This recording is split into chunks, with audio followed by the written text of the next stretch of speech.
Welcome, ladies and gents, for what could be the final game of the evening at the Gfinity StarCraft Cup.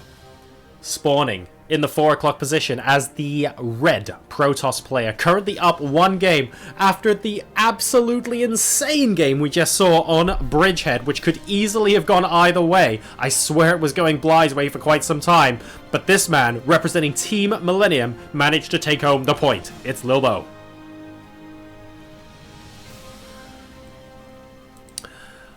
Spawning in the 10 o'clock position as the blue Zerg player representing Team Acer, ladies and gentlemen, it is none other than Bly.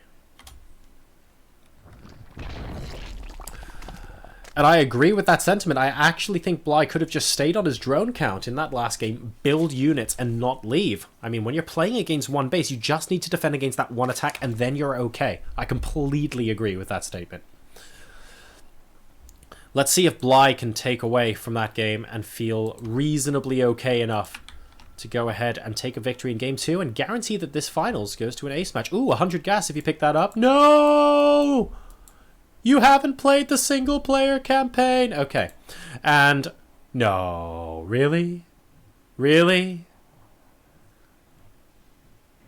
What? Okay. And for the second game in a row, we have sneaky, snaky shenanigans going down for a Bly here. But this probe scout from Lilbow, okay, he must know what's up. No hatch down. Sees that there's no spawning pool. There's a gas. What's going on? Where's the pool? Where's the pool? Where's the pool? There isn't a pool. And Lilbow must be going not twice in a row. There's the pool straight after he leaves. Lilbow just moving back on top to see if there's any sort of delayed hatch there, and instantly scouts this. So he knows that there's a proxy hatch at his third base location. Lilbow will be much better prepared this time around. Instant forge going down next to the gateway.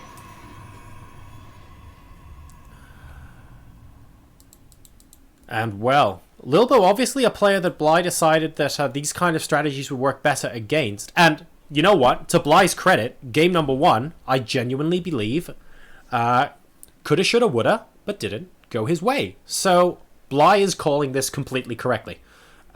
He's playing strategies that he believes will win against Lilbow, and at the moment, he's really trying to push him to the limit. But, I mean, now that Lilbow knows exactly what's going on, the photon cannon coming up as well, I wonder if Bly's going to try and somehow muscle his way into putting a hatchery down here and just using this to sustain pressure for long enough. I honestly don't think it can work, but he has to try something. And with 2 photon cannons already going, look, Bly has seen it with his Overlord. There are 2 cannons up here. Lilbow knows something's up. Bly knows that Lilbow knows as well. So, I don't feel like he can just go down and bust the front. This game will be one where Lilbow should comfortably hold if Bly just goes absolutely all out once again. Now, Bly doesn't necessarily have to. Lilbow is going to spend a lot of money defending here. Guys, 3 photon cannons is 450 minerals. That's not something to be laughed at. 2 of these cannons is enough for another hatchery. This does not mean that Bly's lost this game and Lilbow is won. The only way Bly's lost this game and Lilbow is won is if Bly goes YOLO anyway and tries to crash into this massive sea of nothing but defense. That would be a problem. But that's not what he's trying to do. Or at least I hope that's not what he's trying to do yet. Lilbow has invested a lot in this wall and in this defense. And look, he's basically threatening to wall off completely as well. He's going to have to kill buildings and this debris in order to get out after this. This is definitely not the end of the road. Another cannon as well. Guys, this is 2.5 hatcheries worth of cannons. I need again to emphasize that this is not the end of the road for... wow. Yeah, this game just got kind of crazy. Okay, we're cannon rushing. Lilbow is cannon rushing his own natural expansion. There is no way any of these probes are ever getting out there without getting annihilated by this sea of cannons. Honestly, Bly could just sit back and go, hatchery, hatchery. Questions. Why can Bly not do that? That's really what I want to know right now. So much is being... this is insane! You can tell this is Bly versus Lilbow and not just a normal ZvP. Bly obviously expects a certain response from Lilbow. Lilbow expects a certain response from Bly. Guys, if you ever wanted... What?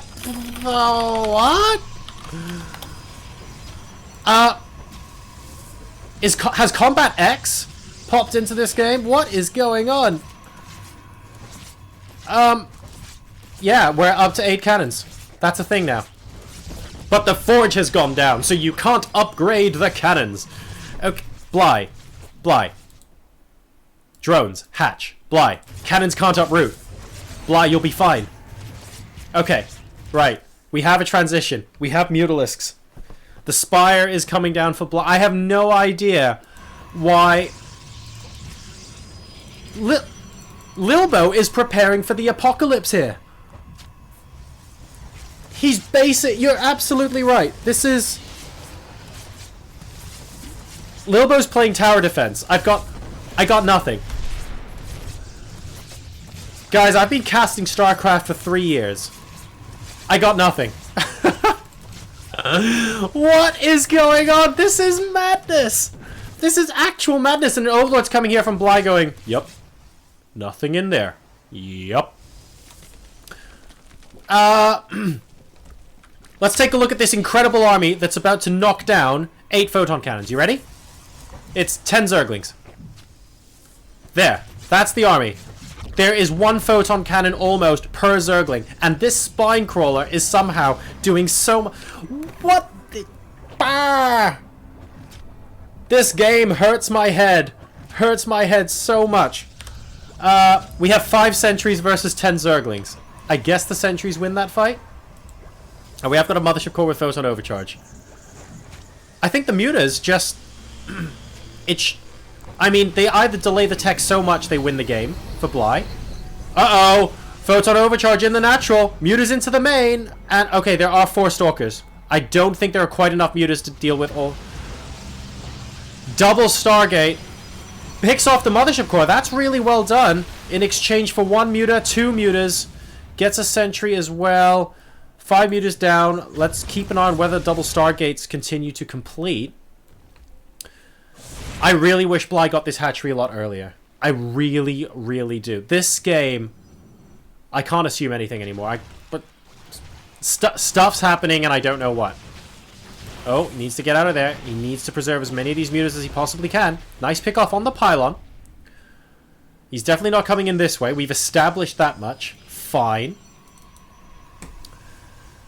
But I feel like Bly could be so macro-oriented right now. Imagine when he had the opportunity, once these 8 cannons went down, he could have started the Spire and gone hatch, for example. Like, all the way back then. I really think he would be in a much, much bigger lead right now than he is. I mean, right now, this is like the world's most annoying position to be in for the Protoss player. You're desperately defending against all of these Mutalisks, which are just trying to do irreparable damage to your workers. And right now, doing quite a good job. I like the vision as well, granted by these creep tumors. And he does have to be very careful not to accidentally lose a few. And right now, Bly is just focusing on microing these mutas, but really, the control from Lilbow, guys, has been superb. It's actually been superb. A couple of mutas have just gone down for free. Oh, and cannons are now killing cannons. This game has officially gotten so meta, I don't know what's going on anymore. And Lilbow now might have a ground army to contest the game with. I'm really confused as to what I'm watching right now. Well, it's alright, because we have a Spore Crawler in the base, Jara. You'll be fine. This is Lilbow's 3rd base. Ah, what's going on? This is actually madness. Are we going to see Corruptors as a follow-up? Are we just going, like, double all in? No, we've got Hydralisks. Okay. The army size at the moment is 52 to 59. That's actually a potentially scary Protoss army size to have, and I think he's going to break out at some point soon. We still have the MVP 10 Zerglings and 1 MVP Spinecrawler. These guys have been the Spartacus of this game. But I do think Lilbow is now tiring. Rest in peace, Spinecrawler. You will always be remembered. Someone needs to give him a name. And here come the 10 MVP Zerglings. Number of mutas left in this game, 2. What am I watching? two insane strategies, two really crazy positions, two positions that looked like Bly had good opportunities to win, and now he is down 20 supply in this game against Lilbow. This is madness. This series is utter madness, and 8 cannons obviously was too many, so we kill off 2, as you do. And now Lilbow is moving the Protoss pain train forward across the map. Ladies and gentlemen, this is not looking good for Bly. Oh, you don't want the Hydras to be there. Why don't you stay on? Creep, creep, creep. No, no, we're going to get picked up and picked off by the looks of things. That is painful, ladies and gents. And Bly is now down to 76 supply versus 124. And no matter what you try, by the looks of things, he is about to get Protossed, unfortunately. Why were those Hydras out in the middle of the map? He needed to be defending over here. But it might not have made a difference. 124 to 87 supply. Lilbow is now into the natural expansion. The proxy hatch is now getting whittled down by the Zealots as well. The army size is 82 to 46. And normally you would expect the Zerg to be favored as far as the numbers are. Nope. It's 82 for the Protoss right now, and Lilbow is on the verge of winning the Gfinity StarCraft Cup by a scoreline of 2-0 in an incredibly entertaining series, it has to be said, against Acer's Bly. Bly down to 86 supply now. I feel like Lilbow can just move back and pick off this hatch and just ask what Bly will do if he holds the top of this ramp. But he might not even need to do that right now. It's 44 workers versus 44 workers. This third base is up, but nothing is mining from it yet. Lilbow has more or less been mining the entire time with all of his workers. I think he's just now in a fantastic position. He's 35 supply ahead. More Zealots coming in to bolster this support. Bly, unfortunately, losing the Mutalisk and then a first batch of Hydralisk, just making this such a difficult position for him to be in. He's still got a bit of creep there, I guess. Bunch of Lynx spawning at the third, but that's really their last involvement in this game as far as this hatchery is concerned. And we have round 2 coming in for Lilbow, trying to put a bit more pressure on, I think, a couple of force fields, and again, up to the third base, really just to keep Bly completely nailed down on 2 bases is not a bad idea at all.